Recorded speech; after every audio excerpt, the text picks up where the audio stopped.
आजचा नाश्ता बाहेर, छानपैकी झोप काढली रात्री. आज अख्खा दिवस फिरायचं आहे ना, ते पण बाजारात. आता इथला बाजार म्हणजे भायखळ्याच्या मच्छी आणि भाजी बाजारासारखा नाही. खरं म्हणजे इथल्या बाजारात सुद्धा मच्छी, मटण, भाज्या या सगळ्या गोष्टी मिळतात आणि त्यासोबत कपडे आणि खाण्यापिण्याच्या पण जागा मुबलक असतात. असा इमारतीच्या आत बंद असतो ना, कवर्ड मार्केट म्हणतात त्याला.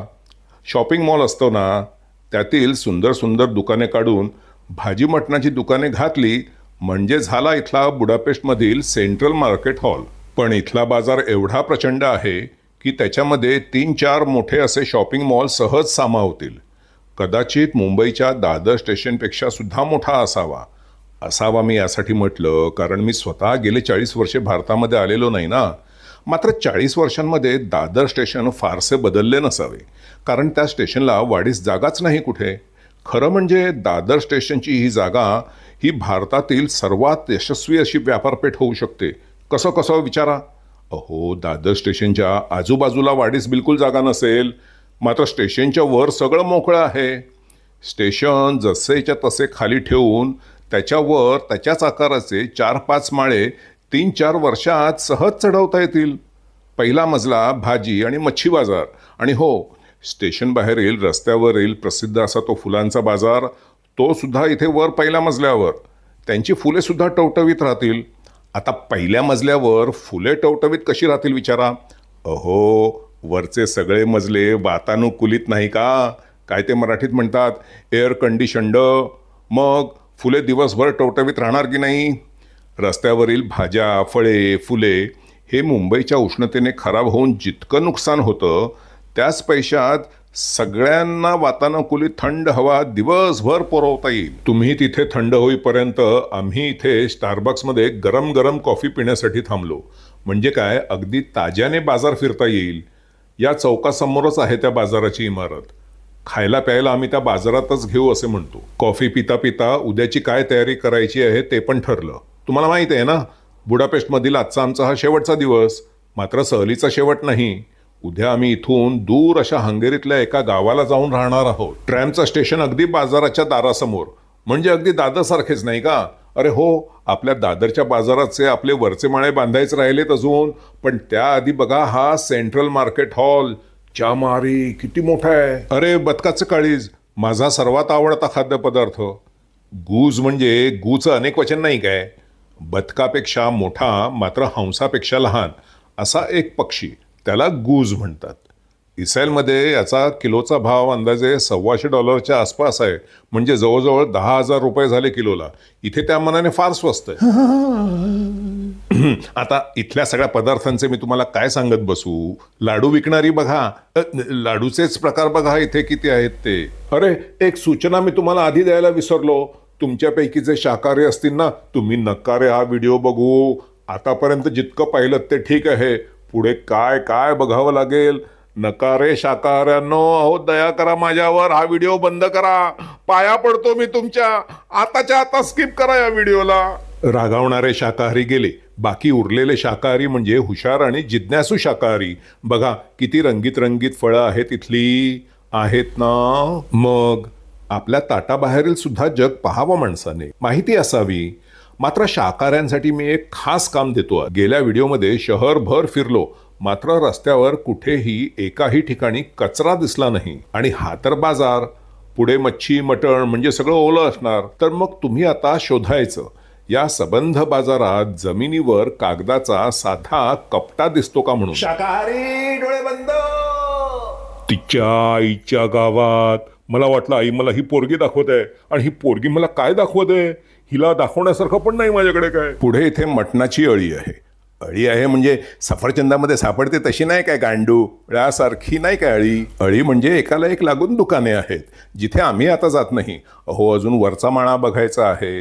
इथे अधेमध्ये सलामीची दुकाने आहेत. सलामी म्हणजे प्राण्याचे मांस घेऊन त्यात काही विशिष्ट रसायने घालून सुकवतात किंवा धुरी पण देतात. अशा गोष्टी फ्रीज बाहेर फार काळ टिकतात. मग अशा सलामीचे पातळ काप करून केवळ दारू बरोबर किंवा पावावर ठेवून सँडविच सारखे खातात. अहो, आतापर्यंत कचरा दिसला का तुम्हाला कुठे जमिनीवर, का कुठे पाणी सांडलेलं. साफसफाई कामगार पण नाही, कारण कचराच नाही इथे. अहो, कचऱ्याचा सोडा, कचऱ्याचे डबे सुद्धा नाहीत. बरं झालं इथे वडापाव भेळपुरी वगैरे मिळत नाहीत. कुठे टाकला असता आता मी कागद? पान खाल्लं असतं तर मुकाट्याने गिळावं लागलं असतं. हा काय विकतोय ते मला नेमकं कळलं नाही. थांबा त्याला I विचार. would like to know what is this? This is dried fruit, sour cherry and apricot without any This sugar. is cake or this is a bread? No, no cake, no bread, fruit. Ah, it's just fruit. Just fruit. Off fruits. This is sour cherry and apricot. I see. Sour cherry and cranberries. Now This I is got only it. just Yeah, I couldn't get the texture. Thank you very much. You're welcome. Have a nice day. You too. Have a nice. अहो आपण दादर स्टेशनला माळे बांधले त्याचं काय झालं? पहिल्या माळ्यावर भाजीपाला, फळं, फुलं, मच्छी, मटण हे सगळे एका बाजूला आणि उजवीकडे सगळे खाण्याचे धंदे. विसावा, श्रीकृष्ण वडा, गोमंतक, आस्वाद, बेडेकर, सिंधुदुर्ग आणि मामा काणे यांचे स्वच्छ उपहारगृह. मी लहानपणी पहिल्यांदा गेलो होतो ना मामा काणेंकडे, तेव्हा मला खूप आनंद झाला होता. कारण मामा काणेंचा बटाटा वडा आमच्या बालमोहन विद्या मंदिरच्या कॅन्टीनमधील बटाटा वड्यापेक्षा आकाराने तिप्पट मोठा असायचा आणि शाळेतल्या मधल्या सुट्टीत तो पावामध्ये एकच बटाटा वडा असायचा. इथे उपहारगृहात मात्र वडिलांबरोबर असल्याकारणाने माझ्या बशीत 2. गोळाबेरीज केली तर शाळेत जितकं जिभेवरून अन्ननलिकेत घरंगळायचं त्याच्या तिप्पट. माझ्या वडिलांचा मात्र एक रोष होता, त्या उपहारगृहावर नाही, पण त्यांचं म्हणणं असं होतं, मामा काणे यांचे स्वच्छ उपहारगृह म्हणजे मुंबईमध्ये उपहारगृहाच्या स्वच्छतेची जाहिरात करावी लागते हे आपलं दुर्भाग्य नाही का? उपहारगृह म्हटलं म्हणजे ते स्वच्छ असलेच पाहिजे नाही का? नाहीतर इथे बुडापेस्टमध्ये एक जात सगळ्या दुकानांनी नावावर लिहिले असते, स्वच्छ स्वच्छ स्वच्छ स्वच्छ. जसे ते डॉक्टर असतात ना, त्यांच्या घराच्या दारावरच्या पाटीवर त्यांच्या नावाआधी डॉक्टर अशी अद्याक्षरे असतात. कधी जाऊन ठोठवा त्यांचे दार आणि सांगा जुलाब लागलेत कालपासून, मग ते तुम्हाला सांगतील दवाखान्यात या, घरी मी पेशंट घेत नाही. घरी पेशंट घेत नाही मग इथे दारावर डॉक्टर कशाला लिहिलंय? इथे नुसते राहता आणि झोपा काढता. काय कर्तव्य आहे आम्हाला इथे डॉक्टर वाचून? त्याऐवजी मिस्टर लिहा, श्री लिहा मराठीत, नाहीतर पाटी फोडेंगा. दादरला आल्याबरोबर पटकन आपल्याला राडाबिडा करावासा वाटतो. आपल्या गल्लीत नाही का आपण? बरं, तुम्ही म्हणाल की एवढे बाजार धंदे आणि उपहारगृहे दादर स्टेशनवरच्या एका माळ्यावर कसे राहतील? अहो, तुम्हाला दादर स्टेशनचा विस्तार माहिती आहे का? नुसते प्लॅटफॉर्म नाही, बाकीची जागा आहे आणि शिवाय रुळांच्या वर ती पण जागा रिकामी नाही का? मुंबईतील छत्रपती शिवाजी महाराज रेल्वे स्थानकानंतर दादर हे आकाराने 2ऱ्या क्रमांकाचे मोठे रेल्वे स्थानक. छत्रपती शिवाजी महाराज स्थानकावर एकूण 18 फलाट आहेत आणि त्यानंतर येतं दादर जिथे एकूण 15 फलाट आहेत. ओ, मुंबई सेंट्रल मोठं आहे? नाही हो, मुंबई सेंट्रल जुनं स्टेशन आहे आणि त्याची इमारतसुद्धा सुंदर आहे. मात्र तिथे केवळ 9 फलाट आहेत. त्यापेक्षा जास्त आहेत ठाण्याला, 10 फलाट आहेत तिथे. बोरिवलीला पण तेवढेच. अंधेरीला 9 आहेत, जेवढे मुंबई सेंट्रलला आहेत.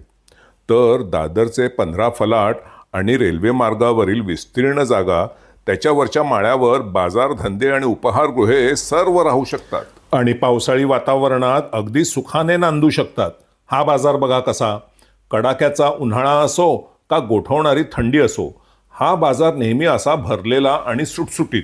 हे बांधकाम जवळजवळ 140 वर्षांपूर्वीचं म्हणजे 1897 सालचं. आपल्याकडे 1897 साली नेताजी सुभाषचंद्र बोस यांचा जन्म झाला. त्याच वर्षी चापेकर बंधूंनी WC रांडेला टपकावला. महाराष्ट्रात शिवजयंती आणि सार्वजनिक गणेशोत्सवाला आता कुठे सुरुवात झाली होती. मुंबईला यावर्षी प्लेगने थैमान घालून 20,000च्या वर लोकांचा बळी घेतला होता. या बाजारावर सुद्धा 2ऱ्या महायुद्धात अनेक हल्ले झाले, मात्र लवकरच त्याची पुनर्बांधणी झाली. 40 वर्षांपूर्वी या बाजाराच्या इमारतीचे गाड्यांना पार्किंगसाठी म्हणून करण्याचा प्रस्ताव मांडला होता, मात्र येथील जनतेने तो हाणून पाडला. अहो, या बाजाराचा आर्किटेक्ट कोण असेल बरं? ओळखा पाहू लवकर. शामू. अहो, खरोखरच तुम्ही पाहिजे तर गुगलमध्ये घालून बघा की बुडापेस्टच्या सेंट्रल मार्केट हॉलचा स्थापत्य शास्त्रज्ञ कोण. आर्किटेक्ट लिहा हो, ते नका लिहू, गुगलला कळायचं नाही. तुमच्या एवढा हुशार नाही तो. लिहिलं काय आलं? बोललो होतो ना मी, शामू पेट्स त्याचं नाव. हंगेरियन भाषेत S अक्षराचा उच्चार श असा करतात. आता तुमच्या लक्षात राहील की बुडापेस्टमधला सर्वात मोठा बाजार शामूच्या नावावर आहे. तर मी लवकरच भारतात येतो आणि दादर स्टेशनचा दुसरा मजला बांधायला घेतो. हो, शिवाजी मंदिर, प्लाझा, चित्रा सगळे थिएटर दुसऱ्या मजल्यावर. बालमोहन विद्या मंदिर, छबिलदास हायस्कूल आणि शारदाश्रम विद्या मंदिरला सुद्धा त्याच माळ्यावर हलवणार. म्हणजे मुलांना शाळेला दांडी मारून चित्रपट बघण्यास जास्त लांब कुठे जायला नको. ए शामू, तू दादरचं बॉम्बे स्कॉटिश स्कूल आणि माटुंगेचं डॉन बॉस्को हायस्कूल विसरलास. हे बरं नाही. त्यांना कसली हो इथे दुसऱ्या माळ्यावर चढण्याचे कष्ट करून चित्रपट बघायची गरज.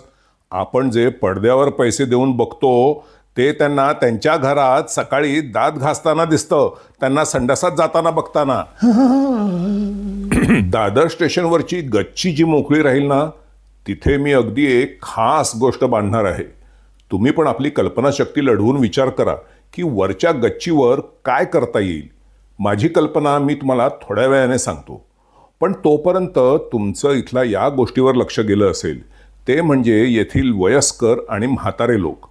वयाची 80 उलटली तरीसुद्धा स्वतःचा बाजारहाट स्वतः करतात, घराबाहेर पडतात, त्यांना मित्र सवंगडी असतात.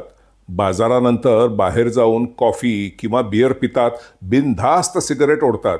देवाने दिलेल्या आयुष्याचा शेवटचा थेंब निचडेपर्यंत आनंद पिळून घेतात. पण असं का? आपण तर या लोकांसारखे दारू नाही पीत, सिगरेटला कधी स्पर्शसुद्धा केला नाही. शाकाहार, पूजा, धर्म आणि पथ्य तर इतकी बाळगतो की विचारू नका. अहो, या परदेशातील लोकांना त्यांची मुलं विचारत नाही आणि आमची मुलं बोट जरी कापलं तरी डॉक्टरला बोलवू का विचारतात. मग साले आम्हीच का साठीमध्ये लुडकतो आणि घरातील बुजगावणं बनून जगतो. आता या व्यक्तीला पहा. ईश्वराने या बाजारातील सगळ्या लोकांना वयाच्या शून्यावर आणून एकाच रेषेत उभे केले आणि शर्यत लावली. आणि हा माणूस शर्यतीच्या सर्तेला पहिला आला. तुम्ही आम्ही कधीच बाद झालो अगदी क्षुल्लक कारणांवरून. मात्र शरीर, पैसा, आरोग्य, अधूपणा आणि व्यंग या सर्वांवर मात करून पुढे चाललेली ही स्फुरणदायक व्यक्ती आज प्रत्यक्ष माझ्यापुढे उभी आहे आणि अजून जीवनाचा आनंद उपभोगत आहे.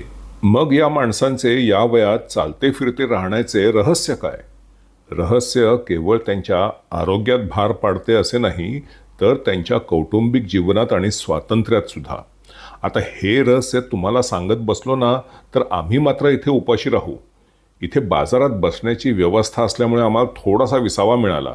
आता या मांड्या गेल्या की आम्ही वर खाण्याचे काय प्रकार आहेत ते पाहतो. हे बघा, रहस्य वगैरे काही नाही, कारण गोष्ट अगदी साधी आणि सोपी आहे. मात्र विश्वास ठेवायला आणि पटायला रुंद दृष्टिकोन ठेवून आणि संस्कृतीला थोडासा वळसा देऊन विचार केला पाहिजे. वयस्कर लोकांचे आरोग्याचे रहस्य आहे ते येथील फुटपाथ आणि रस्त्यांमध्ये. आश्चर्य वाटलं ना तुम्हाला? आणि हे केवळ या देशात नव्हे किंवा भारतात नव्हे तर जगात कुठेही. अरे माझे वडील पहा खाली दिसले का? ते काय आई बरोबर खाली येते वडील? नाही हो, माझे वडील खाली नाहीत, ते वर आहेत. 3 वर्षांपूर्वीच ते वारले. आम्ही तिघे या बाजारात 20 वर्षांपूर्वी आलो होतो तेव्हाचा हा फोटो आहे. तुम्हाला पण वर नेणार आहे. वर म्हणजे वडिलांकडे नाही हो, किंवा या माळ्यावरील शौचालयात सुद्धा नाही. आपलं ते दादर स्टेशनवरची गच्ची. ठरलं का तुमचं आतापर्यंत काय करायचं त्या गच्चीचं? आम्हाला चालत चालत त्या बाजूला जायचंय. आणि ती सबंध रांग दिसत आहे ना, ती सगळी खाण्यापिण्याची रांग आहे. तुम्हाला भूक जरी लागली नसेल तरी वेगवेगळे आणि नवे पदार्थ बघायला मजा येईल. अरे मी तुम्हाला फुटपाथमध्ये तुमचे आरोग्याचे रहस्य सांगणार होतो ते सोडून फुटपाथवरच तुम्हाला सोडून आलो. हे बघा, सर्वसाधारणपणे माणूस जेव्हा म्हातारा होतो तेव्हा तो निरोगी जरी असला तरी शरीरातील स्नायूंचे प्रमाण कमी झालेले असते आणि त्यामुळे शरीराला स्वतःचे वजन पेलणे कठीण होऊन त्याचा सहज तोल जाऊ शकतो. तोल जाण्याची आणखीन पण काही कारणे आहेत. मात्र तरुण वयात आपल्याला ती उमजणे अनुभवाअभावी फार कठीण. माझ्या आईचे उत्तम उदाहरण तुमच्यासमोर आहे. ज्या देशात रस्त्यावरील फुटपाथ चांगल्या स्थितीत आणि सपाट नसतात, रस्त्यावरील खड्डे तर सोडाच, मात्र फुटपाथवरील विटा जरी वर खाली असल्या थोड्या तरी वयस्कर माणसाला त्यावर चालताना तोल सावरणे कठीण. आणि या वयात म्हातारा माणूस कुठल्याही किमतीस खाली पडून हाड मोडून घेऊ शकत नाही. कमरेचे हाड अगदी सहज मोडू शकते आणि एकदा मोडले की मग आयुष्यभर लागली व्हीलचेअर. मग संडासात पण कोणाला उचलून ठेवावे लागते आणि त्यावेळी कोणी माणूस जवळ असावा लागतो.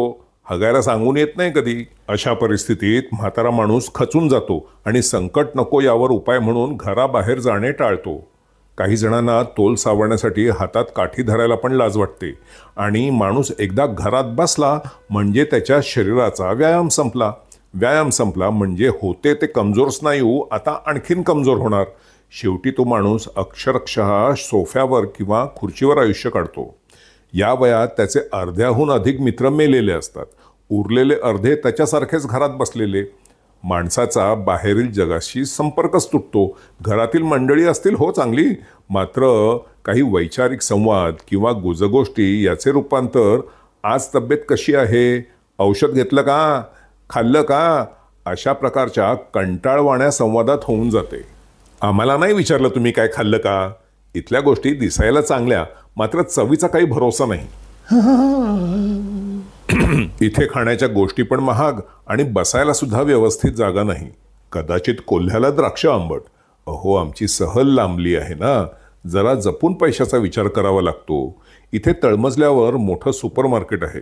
तिथे काही तयार पदार्थ खायला नक्की मिळतील आणि समोरच स्टारबक्सकडे मोठीशी बाग आहे ना, तिकडे बसून खाऊ. ए मामी, तुला बेकरीच्या गोष्टी आवडतात त्या बघ इथे सगळ्या. आणि मी म्हाताऱ्या माणसांचं काय सांगत होतो की घरी एकटे बसल्यामुळे शरीराबरोबर मानसिक घसरगुंडी चालू होते. मात्र याचा परिणाम केवळ म्हाताऱ्या माणसावरच होतो असा नाही, पण सबंध कुटुंबावर होतो. देशाचे प्रशासन नागरिकांची काळजी घेण्यास पुरेसे समर्थ नसले तर त्यांच्या कुटुंबियांना त्याचा भार पेलावा लागतो. आपण याला आपली चांगली संस्कृती असे नाव देतो. खरे म्हणजे ही संस्कृती नव्हे तर परिस्थितीने निर्माण केलेली गरज पुरवतो. या पाश्चात्य देशांसारखे प्रशासन नागरिकांची काळजी घेण्यासाठी अगदीच समर्थ जरी नसले तरी येथील नागरिकांना शरीर त्या मानाने सुदृढ असल्यामुळे त्यांना त्याची गरज लागत नाही आणि त्याचप्रमाणे मुलांनी त्यांची काळजी घेण्याची गरज पण भासत नाही. आपण त्याला आपल्या अज्ञानामुळे यांची मुले यांना काही विचारत नाही असे नाव देतो. आणि जरी यांची मुले मदत दर्शवित असली तरी हे लोक ती मदत घ्यायला मागत नाही. मदत घेतली की मग माणसाला मदतीची सवय होते. माणूस कोणाकडून पैसे उसने मागतो? ज्याने त्याला याआधी पण पैसे उसने दिलेले असतात त्याच्याकडून. बघा तुम्ही, कारण माणसाला मदतीमुळे सोपेपणाची सवय होते. सहसा अशी माणसे मदत मिळून सुद्धा आयुष्यात पुढे जात नाहीत. बघा तुम्ही, आयुष्यात फार पुढे गेलेली माणसे सहसा गरीब किंवा साधारण परिस्थितीत वाढलेली असतात आणि पूर्वायुष्यात फार कष्ट घेतलेली असतात. वयस्कर लोकांचे अगदी तेच, मदतीची सवय लागते. तरुण माणसे त्यामध्ये आपले स्वतःचे भविष्य पाहतात आणि आपल्या मुलांकडून मदत मिळेल यावर विसंबून स्वतःच्या आरोग्याकडे दुर्लक्ष करतात आणि शेवटी आपल्या आईवडिलांच्याच मार्गावर येतात. या गोष्टी ऐकायला सोप्या आहेत, करायला म्हटल्या तरी कठीण नाहीत, पण त्यासाठी घराबाहेर पडले पाहिजे. घराबाहेर पडले पाहिजे ते न पडता खाली, आणि त्यासाठी पाहिजे आहेत फुटपाथ. म्हणून हे दादर स्टेशनवर माळे बांधायचे वगैरे सगळे नखरे धंदे सोडून द्या. आता आधी फुटपाथ बांधायला घ्या आणि आहे त्याच्या दुरुस्तीच्या मागे लागा. आम्हाला पण इथे खाऊन पिऊन झाल्यावर घरी जाऊन तयारी करायची आहे. आमचं विमान रद्द झाल्यामुळे आम्ही तात्पुरता आणखीन काही काळ हंगेरीमध्येच राहणार आहोत. मात्र इथून फार दूर, आणि केवळ दूर नाही तर अगदी जुन्या म्हटलं तर अगदी पुरातन गावी, जिथे अजून दगडांची आणि झावळ्यांची घरे आहेत. ए शामू, आम्ही फुटपाथ बांधू, पण नंतर तू येशील ना दादर स्टेशनवर माळे चढवायला? येईन तर. सर्व दुकाने, बाजार आणि नाट्यगृहे दादर स्टेशनच्या वर. बाहेरून येणारी प्रचंड गर्दी स्टेशनच्या बाहेर पडणारच नाही.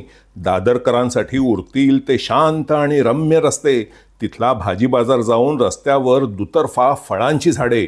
फुल बाजार जाऊन तिथे नांदतील झाडावरील फुलांवर फुलपाखरे. अरे वा, काय कल्पना आहे. वा वा वा. बला कमाला उडता भासे कल्पसुमांची माळ चिते, मंगल तोरण काय वांदले नवो मंडपी कोणी वासे. अरे पण शामू, स्टेशनवर राहिलेल्या मोकळ्या गच्चीचं काय करणार ते सांगणार होतास तू? गच्चीवर कडेने सर्व धर्मांची प्रार्थना गृहे. गच्चीच्या टोकाला छत्रपती शिवाजी महाराजांचा भव्य पुतळा. शिवाजी पार्क मधील पुतळ्यातील छत्रपतींच्या हातात भ्याड शासनाने न दिलेली भवानी तलवार त्या गच्चीवरल्या भव्य पुतळ्यात महाराजांच्या उजव्या हातात उगारलेली तळपताना परळ माटुंग्यामधून सुद्धा दिसेल आणि गच्चीच्या मध्यभागी उरलेल्या विस्तीर्ण भागात एक भला मोठा वर्तुळाकार दादरचा कबूतरखाना.